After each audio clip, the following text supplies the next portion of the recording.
जय हिंद दोस्तों। ताहिर दोस्तों, आज आपके लिए यूपी ट्रिपल एस सी पेट के लिए काफ़ी इंपॉर्टेंट ऑनलाइन यूजफुल पेपर होने वाला है। तो आज के पहले क्वेश्चन का आगाज़ करते हैं। मूल अधिकारों का संरक्षण किसे कहा जाता है? तो किसे बोलते हैं? न्यायपालिका को बोलते हैं। ऑप्शन नंबर बी होगा करेक्ट आंसर। इसी के साथ नए क्वेश्चन का आगाज़ करते हैं। बोला जा रहा है राष्ट्रपति का अध्यादेश कितने महीनों के लिए लागू रहता है? ये भी याद रखना है, 6 महीने के लिए लागू रहता है। ऑप्शन नंबर बी होगा करेक्ट आंसर। इसी के साथ नए क्वेश्चन का आगाज़ करते हैं। ये रहा आज का अगला क्वेश्चन। बोला जा रहा है भारत के स्थानीय स्वशासन का जनक किसे कहा जाता है? तो इस क्वेश्चन का करेक्ट आंसर होगा लॉर्ड रिपन को बोलते हैं। ऑप्शन नंबर ए होगा Lord Ripon. Option number A होगा करेक्ट आंसर। इसी के साथ नए क्वेश्चन की ओर बढ़ते हैं। बोला जा रहा है द लास्ट चाइल्ड बुक के लेखक कौन है? तो ये भी याद रखना है, मुलक राज आनंद है। ऑप्शन नंबर सी होगा मुलक Raj Anand. Option number C होगा करेक्ट आंसर। चलते हैं नेक्स्ट क्वेश्चन की ओर। बोला जा रहा है दोस्तों मैकाल पर्वत किस राज्य में स्थित है? तो जो मैकाल पर्वत है वो छत्तीसगढ़ राज्य में स्थित है। ऑप्शन नंबर डी होगा करेक्ट आंसर, छत्तीसगढ़। चलते हैं नए क्वेश्चन की ओर। बोला जा रहा है भारतीय प्राणी सर्वेक्षण का मुख्यालय कहाँ है? तो ये भी याद रखना है कहाँ पे है, कोलकाता। ऑप्शन नंबर ए होगा करेक्ट आंसर, कोलकाता। चलते हैं नेक्स्ट क्वेश्चन की ओर दोस्तों।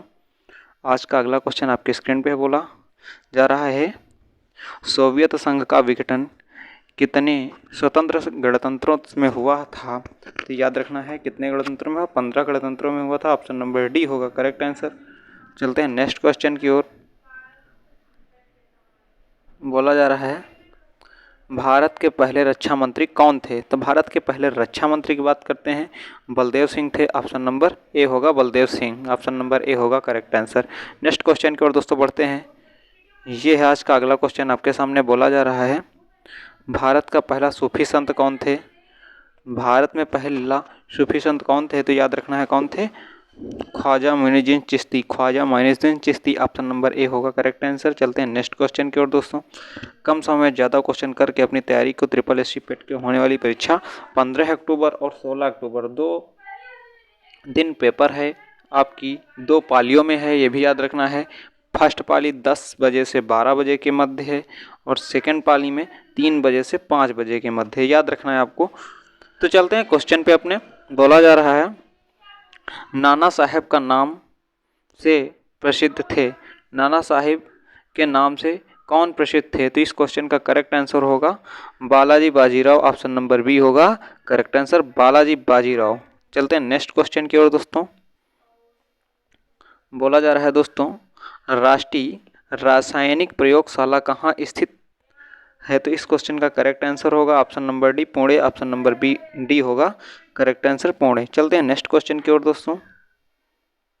बोला जा रहा है अद्वैत वाद सिद्धांत का प्रतिपादन किसने किया था? तो किसने किया था, आचार्य शंकराचार्य। ऑप्शन नंबर डी होगा आचार्य शंकराचार्य। ऑप्शन नंबर डी होगा करेक्ट आंसर। चलते हैं नेक्स्ट क्वेश्चन पे दोस्तों।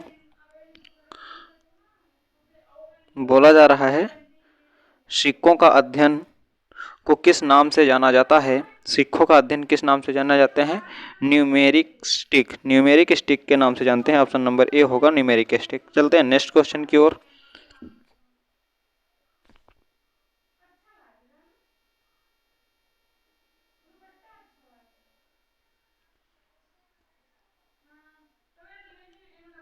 बोला जा रहा है जो सेल है की स्थापना किस वर्ष हुई थी? सेल की स्थापना किस वर्ष हुई? तो याद रखना 1974 में हुई। कहाँ पे? 1974 में हुई। ऑप्शन नंबर सी होगा करेक्ट आंसर। चलते हैं नेक्स्ट क्वेश्चन पे दोस्तों। बोला जा रहा है आपसे भारत में मौद्रिक नीति कौन बनाता है? तो भारत में मौद्रिक कौन बनाता है? तो कौन बनाता है, भारतीय reserve bank. Option number A होगा करेक्ट आंसर, भारतीय रिजर्व बैंक। चलते हैं नेक्स्ट क्वेश्चन की ओर दोस्तों। आज का अगला क्वेश्चन आपके सामने है। बोला जा रहा है सिरके का रासायनिक नाम क्या है? तो जो सिरका होता है उसका रासायनिक नाम एसिटिक एसिड होता है। ऑप्शन नंबर ए होगा एसिटिक एसिड। चलते हैं नेक्स्ट क्वेश्चन पे दोस्तों। बोला जा रहा है आपसे सुंदरवन के जंगल को क्या कहा जाता है? तो जो सुंदरवन के जंगल होते हैं उनको क्या बोलते हैं? तो मैग्रोव ओवन बोलते हैं। ऑप्शन नंबर बी होगा मैग्रोव ओवन, ऑप्शन नंबर बी होगा करेक्ट आंसर। चलते हैं नेक्स्ट क्वेश्चन पे दोस्तों। बोला जा रहा है आपसे दूध का पीएच मान कितना होता है। तो दूध का पीएच मान याद रखना है 6.4 से होता है 6.6 तक। और ये भी याद रखना है जल का पीएच मान कितना होता है। तो 7 होता है। जो 7 होता है उदासीन, उसे बोलते हैं उदासीन। ठीक है।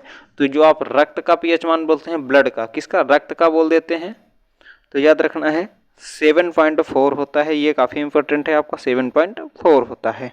चलते हैं नेक्स्ट क्वेश्चन पे दोस्तों। ये है मेरा अगला क्वेश्चन दोस्तों। सुएज नहर को किन दो नहरों को जोड़ता है। जो सुएज नहर होता है वो किन दो नहरों को जोड़ता है। तो याद रखना है भूमध्य एवं लाल सागर को जोड़ता है आपस में। चलते हैं नेक्स्ट क्वेश्चन पे। ऑप्शन नंबर ए होगा इस क्वेश्चन का करेक्ट आंसर। चलते हैं इसी के साथ नए क्वेश्चन की ओर। ये है आज का अगला क्वेश्चन। बोला जा रहा है मछलियों के अध्ययन को क्या कहा जाता है। तो जो मछलियों का अध्ययन होता है उसे इक्थियोलॉजी बोलते हैं। ऑप्शन नंबर ए होगा इक्थियोलॉजी। करते हैं नए क्वेश्चन की ओर आगाज। आ चुके हैं। बोला जा रहा है मोहम्मद गोरी ने मुल्तान पर किस वर्ष अपना अधिकार किया था। तो मुल्तान पर किस वर्ष अधिकार किया था। तो 1175 में किया था। याद रखना है 1175। ऑप्शन नंबर डी होगा करेक्ट आंसर। चलते हैं नेक्स्ट क्वेश्चन पे दोस्तों। बोला जा रहा है आगा खां पैलेस कहाँ स्थित है। तो इस क्वेश्चन का करेक्ट आंसर होगा option number C Pune. Option number C होगा राइट आंसर। चलते हैं नेक्स्ट क्वेश्चन पे दोस्तों। बोला जा रहा है आपसे द्वैतवाद सिद्धांत का प्रतिपादन किसने किया। प्रतिपादन कौन थे, यानी प्रतिपादक कौन थे। तो इस क्वेश्चन का करेक्ट आंसर निम्बकाचार्य होगा। ऑप्शन नंबर सी होगा निम्बकाचार्य। चलते हैं नेक्स्ट क्वेश्चन पे दोस्तों। ये है आ चुके हैं अगले क्वेश्चन पे। बोला जा रहा है विली विली किस देश में चलने वाली पवन का नाम है। पवन क्या होती है, हवा, यानी कि हवा कौन सी है, विली। ये कौन से देश में चलती है। तो ये आपको बताना है इन चार ऑप्शनों के साथ। ऑस्ट्रेलिया में चलती है। ऑप्शन नंबर ए होगा करेक्ट आंसर। चलते हैं नेक्स्ट क्वेश्चन पे दोस्तों। बोला जा रहा है बेटा भारतीय दंड संहिता किस वर्ष लागू की गई। तो याद रखना है आपको किस वर्ष लागू की है, 1862 में लागू हुई। कब, 1862 में। ऑप्शन नंबर सी के साथ होगा करेक्ट आंसर। चलते हैं नेक्स्ट क्वेश्चन पे। बोला जा रहा है ध्वनि के अध्ययन को किस नाम से जाना जाता है। जो ध्वनि का अध्ययन होता है उसे किस नाम से जानते हैं। तो एकोस्टिकस के नाम से जानते हैं। ऑप्शन नंबर ए होगा करेक्ट आंसर एकोस्टिकस। चलते हैं नेक्स्ट क्वेश्चन की ओर। आपसे बोला जा रहा है उत्तरी तथा बाल्टिक सागर के मध्य कौन सा नहर स्थित है। तो याद रखना है आपको कौन सा नहर, कील नहर होगा। ऑप्शन नंबर बी होगा करेक्ट आंसर कील नहर। चलते हैं नेक्स्ट क्वेश्चन पे दोस्तों।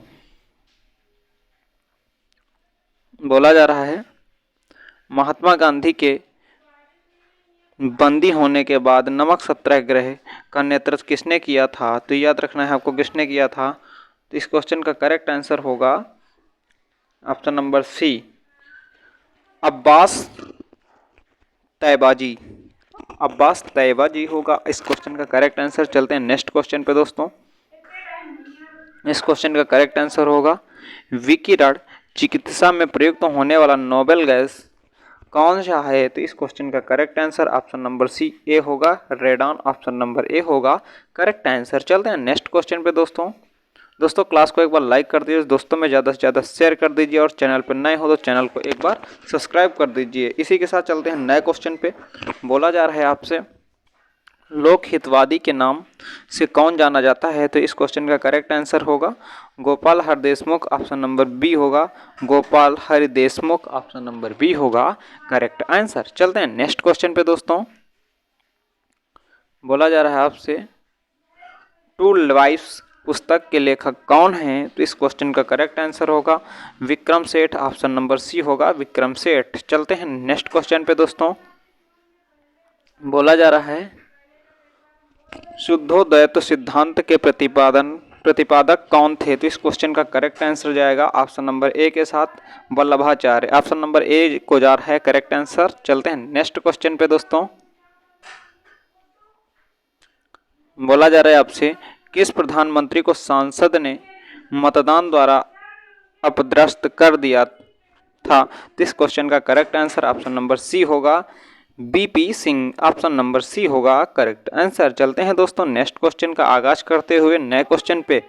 बोला जा रहा है वृक्षों एवं झाड़ियों का अध्ययन क्या कहलाता है? तो एंड्रियोलॉजी कहलाता है, डेंड्रियोलॉजी कहलाता है। ऑप्शन नंबर ए होगा डेंड्रियोलॉजी। ऑप्शन नंबर ए होगा करेक्ट आंसर। चलते हैं नेक्स्ट क्वेश्चन पे दोस्तों। आपसे मत्स्य पालन के अध्ययन को क्या कहते हैं?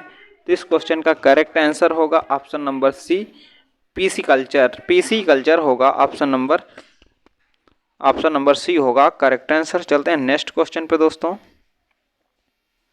बोला जा रहा है आपसे उकाई परियोजना किस राज्य में स्थित है? तो इस क्वेश्चन का correct answer option number B होगा गुजरात। ऑप्शन नंबर बी के साथ जाएगा करेक्ट आंसर।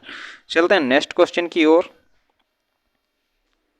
बोला जा रहा है आपसे मुगल काल का पहला भारतीय हिंदी द्वैत कौन था? तो इस क्वेश्चन का करेक्ट आंसर होगा option number A Malik Mohammad Jaisi. Option number A होगा करेक्ट आंसर। चलते हैं नेक्स्ट क्वेश्चन पे दोस्तों। इसी के साथ ये रहा आपका अगला क्वेश्चन दोस्तों आपकी स्क्रीन पे। बोला जा रहा है भटकल पतन किस राज्य में स्थित है? इस क्वेश्चन का करेक्ट आंसर होगा कर्नाटक। ऑप्शन नंबर डी होगा करेक्ट आंसर। चलते हैं नेक्स्ट क्वेश्चन की ओर दोस्तों। आज का अगला क्वेश्चन आपकी स्क्रीन पे है। बोला जा रहा है रेशम कीट पालन का अध्ययन क्या कहलाता है? तो इस क्वेश्चन का करेक्ट आंसर सेरीकल्चर होता है। रेशम के कीटों का अध्ययन सेरीकल्चर कहलाता है। तो चलते हैं नेक्स्ट क्वेश्चन की ओर दोस्तों। ये रहा आज का अगला क्वेश्चन आपके सामने। बोला जा रहा है तीन बाग, कौन सा? तीन बाग कॉरिडोर किन दो राज्यों को जोड़ता है? तो किन दो राज्यों को जोड़ता है? तो याद रखना है आपको भारत और बांग्लादेश। भारत का पड़ोसी कौन है? बांग्लादेश है। याद रखना भारत का पड़ोसी भी बांग्लादेश है। भारत और बांग्लादेश जुड़ता है कौन? तीन बाग कॉरिडोर। चलते हैं नेक्स्ट क्वेश्चन पे दोस्तों। आज का अगला क्वेश्चन आपकी स्क्रीन पे है। पुष्पों का अध्ययन क्या कहलाता है? तो पुष्पों का अध्ययन क्या कहलाता है? तो याद रखना है एंथोलॉजी कहलाता है। ऑप्शन नंबर डी होगा करेक्ट आंसर। यहीं से दोस्तों क्लास को एंड करते हैं। क्लास को एक बार लाइक कर दीजिए और दोस्तों में ज़्यादा से ज़्यादा शेयर कर दीजिए। तो तब तक के लिए जय हिंद, जय भारत, वंदे मातरम।